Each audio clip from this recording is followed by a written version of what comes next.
Back in 1982, Tony Cavallo was working on the suspension of his 1964 Chevy Impala when suddenly his truck slipped off the jack and pinned him in the wheel well. Tony's mother, Angela, heard the loud crash and dashed outside to see her son trapped and unconscious under the truck. She reached down with her bare hands and lifted the car, while the neighbor boy, Johnny Edwards, ran calling for help. Angela said, "I was kicking him, saying, 'Get out, get out,' while waiting for help to arrive. She lifted the car high enough and held it long enough for two neighbors to replace the jacks and pull Tony from beneath the car. She saved her son's life with her bare hands." Now take this same scenario and change one variable. Say Tony hadn't been pinned under the truck and wasn't screaming for his life. But in this scenario, he called out to his mother and asked her to come over and lift the car. There's virtually no chance that she could have done it. But that situation summoned a deeper and more powerful side of her.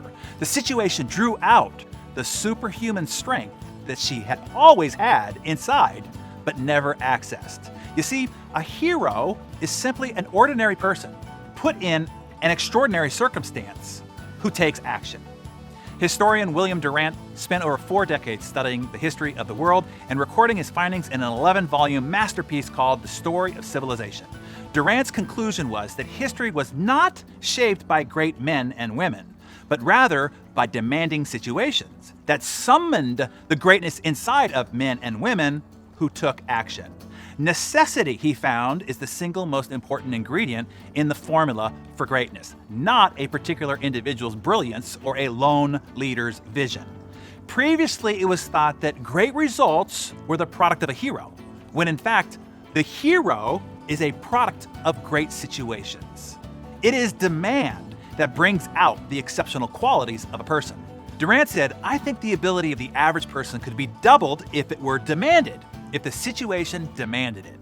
A man or woman is either rising up or shrinking down from the demands of their situation."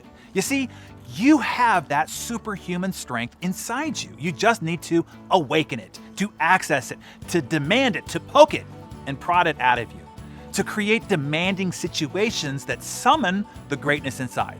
You see, most people are living small, not because they lack the inherent talent or capability, but because their situation isn't demanding more of them.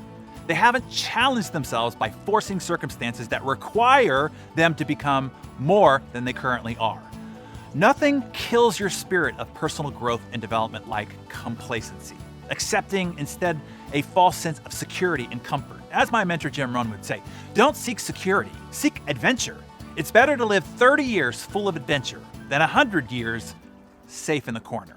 We all start out excited about life. We have grand visions and big goals. We make heroic proclamations about what we will do and who we will become. But then we stub our toe a few times. Our ego gets embarrassed and bruised, and we start to heed the warnings of others, those who quote unquote know better, and we learn to play it safe.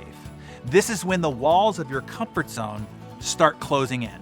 You remember the original Star Wars movie where our heroes, Luke, Hans, Chewbacca, and the princess are stuck in the trash compactor and the walls start closing in? It was terrifying, right? Every day you settle for security and comfort over adventure, those walls close in on you just a bit. If you don't step out, you will end up as Henry David Thoreau described, the mass of men leading lives of quiet desperation. But you can be the exception. You can step out of the herd of normality, of mediocrity. You do not have to settle for what's common and what's popular with the masses. You can become more, you can do more, you can experience more, and you can contribute more if you demand more of yourself and stay committed to better every day. So tell us, one way that you're going to demand more of yourself, to force yourself out of the comfort trash compactor, to level up your success. Share that in the comments below. Hey, Darren Daily friends, I just want to remind you of something quickly. I just love our Darren Daily on demand. I hope that you're taking advantage of it. It's so great. I know it might seem nuts, but I listen to every Darren Daily on demand episode. I have never missed a one. How many times after one of our morning sessions have you said to yourself, man, I wish I could replay that one over and over, but while I'm mobile, not just sitting in front of my computer. Maybe while you're at the gym or driving or walking the dogs or doing your chores, etc. Yeah, that's what I thought too. That's why I created Darren Daily On Demand, so that it could be just on demand and on the go as a resource. Click a link below to be sure that you are subscribed on the platform of your choice. That way, each new episode will show up in your favorite podcast provider automatically. Oh, and hey, if you are already subscribed and love it like I do, I'd really appreciate it if you'd leave us your 5-star review of it. It helps us spread the better everyday movement to others who might discover us. And thank you in advance. And have a great day, everyone.